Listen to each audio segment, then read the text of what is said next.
Friday's coming, and that can only mean one thing: new metal music! And I'm fired up for it this week.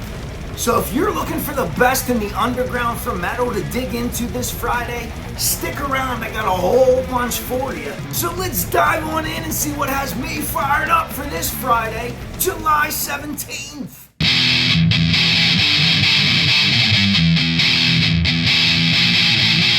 When I think of New England, I think of a region steeped in folklore, especially around the events of the Salem witch trials. And whether it's Stephen King, Lizzie Borden, The Conjuring House, and I think of all the stories, superstitions, and wives' tales that are still around today based off of those times. In another horror-inspired piece of art, black and tech death metal band Ethereal is releasing their debut full-length Into the Naught. And for being a void, it sure is noisy as hell. Black and technical death metal that's heavily textured, and the texture's on all instrumentation, which even after a few listens, I'm still discovering new stuff, and I feel like I barely even scratched the surface. And I'm not sure how many times I actually listened to Into the Naught, but it feels like the first time every time I press play. And the killer production highlights all these elements. Whether it's the contrasting vocals where you can almost picture the phlegm curling in the back of the vocalist's throat, or the wall of sound that comes from the guitars that shift into a smashing feeling and then sometimes a bright lead, leaving you something to discover every time a note is played. The low end is extremely heavy, and it does a barely mediocre job of trying to corral that wild-ass guitar and vocals in. And to be honest, as tight as the drumming is, I'm not sure anybody could slow these dudes down and lighten the load. 6 songs, and they're lengthy, but they're overflowing with sound, so you definitely are getting your money's worth. If you're a fan of technical metal, black metal, death metal, extreme metal, do not skip this album. You will not be disappointed. And it's an independent release and not much hype behind it, so you might miss it on this Friday. But that's why I'm here. Make sure you don't miss it.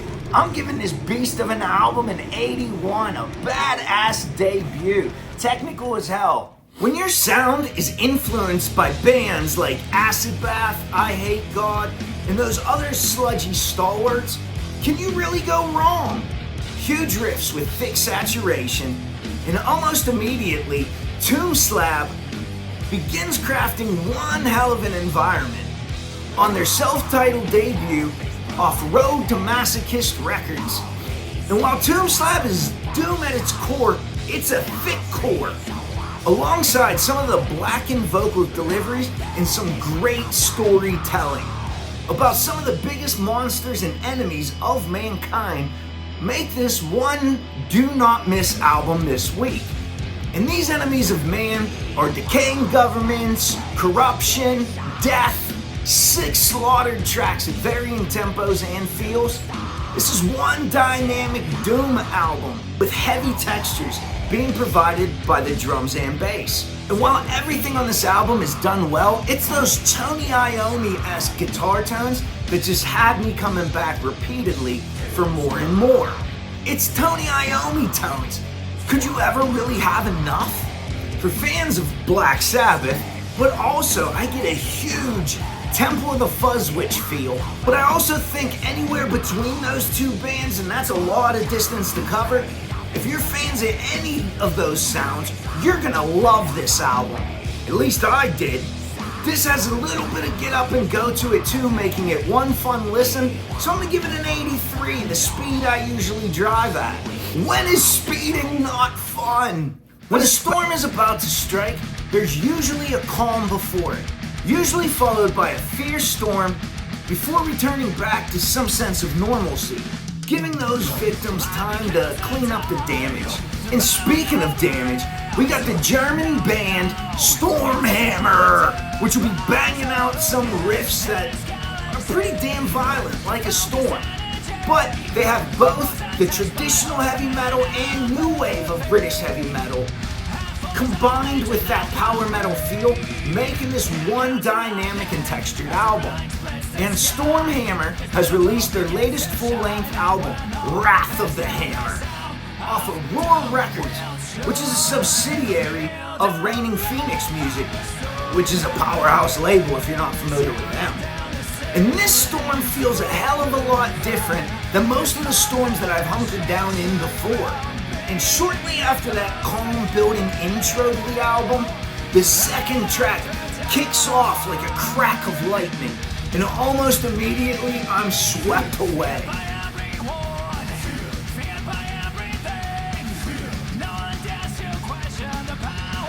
Powerful vocals, which are really clean, but they have just enough grit on them to keep me interested. And somebody who doesn't like power metal and clean singing on its own, I really enjoyed these vocals. They were great. And even after returning a few times, they still seemed great to me, which kind of confused me a little bit. Am I starting to like power metal? I don't know. And the guitars act like the air of the storm. Sometimes thick and powerful, feeling thunderous. The guitars act like the air of the storm.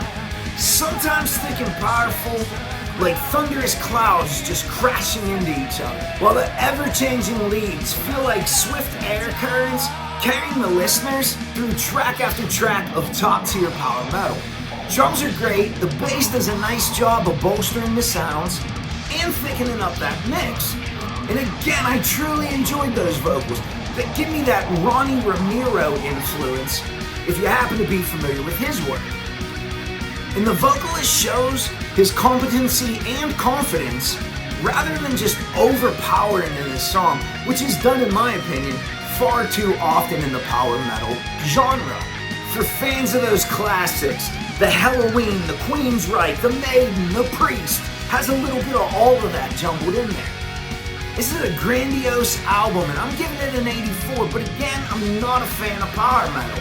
If you're a fan of power metal, maybe you're giving this a 94, I don't know.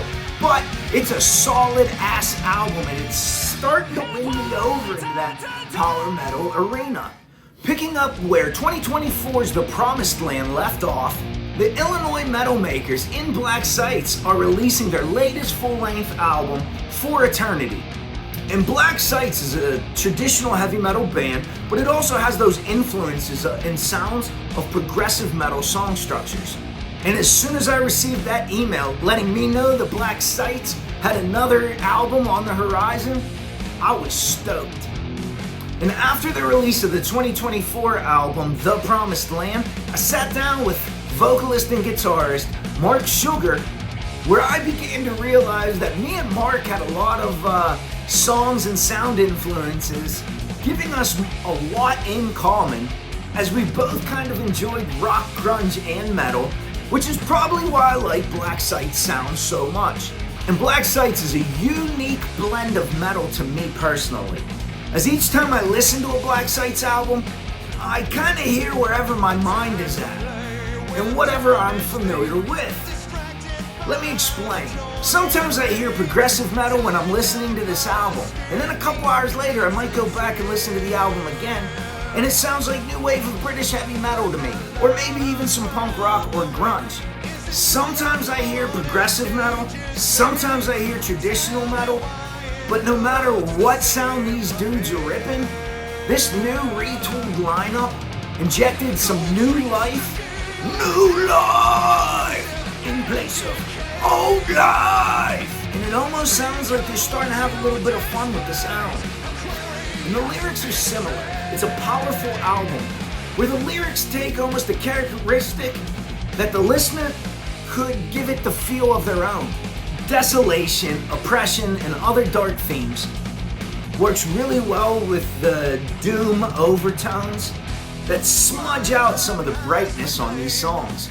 To smudge some of these brighter tones to fit today's dark world. From Fate's Warning and Queensryche to Black Sabbath and Pearl Jam, this is a widely appealing album that's kind of whatever you want it to be, really. Which I'm thinking might just be the coolest part about this whole listen. So much so, I'm giving it an 81. Another album of 6 sounds, and what do you expect? It's from Illinois. I know the S is silent. In a drastic shift going way darker, the newest EP from mangledcarpenter titled Between Blood and Silence is a joint release between Rottweiler Records and Broken Curfew Records, and one hell of a collaboration it is. Billed as blistering extreme metal, I get extended grindcore song feels, and that's cool as hell, as my number one problem with grindcore is anything over 30 seconds is considered an EP. Currently a 2-piece and a drum programmer, there's a lot I like on this album. For example, I like the vocal work, the pacing, they're both top tier. The blackened vocals remind me of Carnifex, where they're brutal, but yet you can still understand what the hell they're talking about.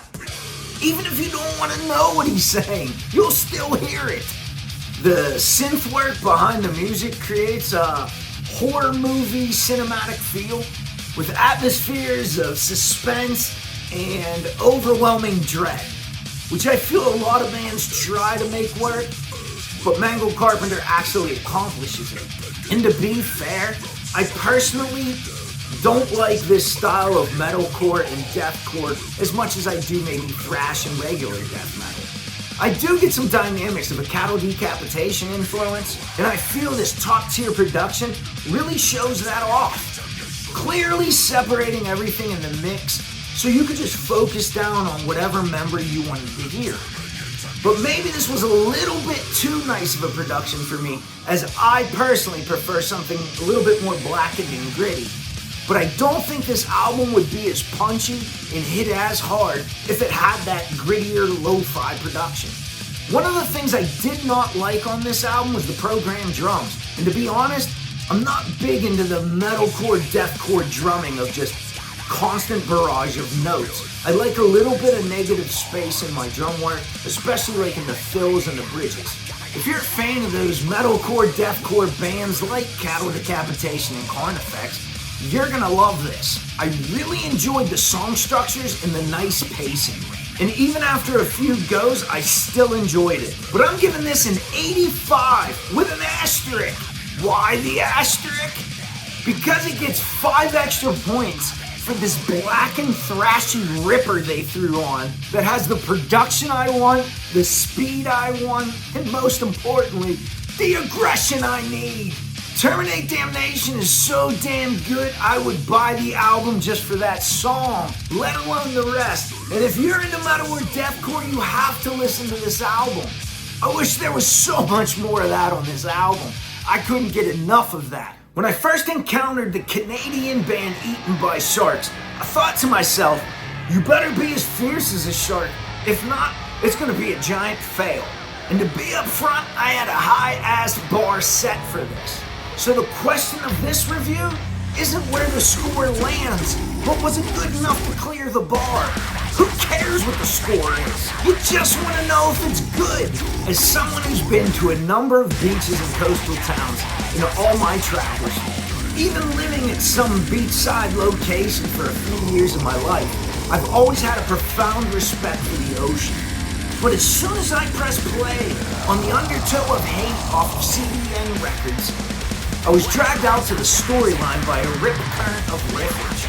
And the seas were starting to get a bit choppy as the album deepens, just like the Mariana Trench. The heavier and more crushing this album got, with waves of technical death metal and top-tier extreme metal just crashing into each other. Where do you paint a line like in a constantly moving ocean? And that's very similar to where these sounds were in this album. Hard to draw a line as it's constantly moving.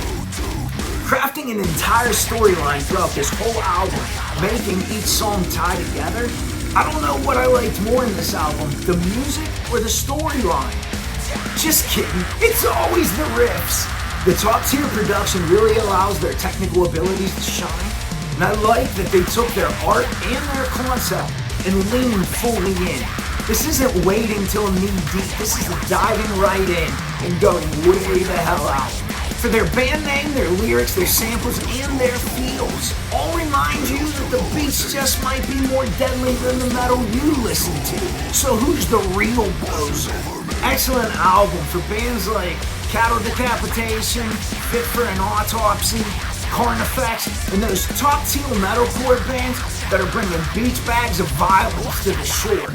And just like a fat chick's bikini, Eaten by Sharks is sliding in at a hot and sweaty 88. Grab your banana hammock and surfboard and get lost at the sea with this one. And like any good day at the beach, you want to come back, you want to slow it down and just chill out a little bit, cool off for maybe them hot sunny days. I've been loving Australian metal for decades, and I've discovered a ton of music down there that kind of makes them feel like a hidden gem to me. Here comes a monster of a doom album, but it feels so much more than just that. As the trio from Brisbane, in Holy Stone, delivered an album of biblical proportions in Alpha Omega. And all this time I thought Satan was the Alpha and Omega. Turns out it's Holy Stone. Who would have guessed? Holy Stone capitalizes on psychedelics and contrast to provide tension, giving way to those grandiose moments of release. And my favorite animal, an octopus behind the drum kit, drive these songs forward where crushing moments of heaviness collide with those riffs like a tumultuous ocean, and Mother Nature is pissed off. Ebb and flow of the pipeline of melody keeps you guessing at what's coming next. And like Mike Tyson, this is only their second fight, and I'd expect a knockout.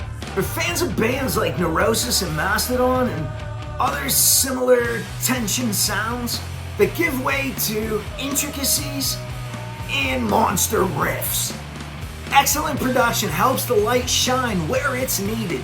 And alongside all these contrasting tones, feels, and emotions, I'm either dizzy from dancing or I've CTE from headbanging. And that head was banging.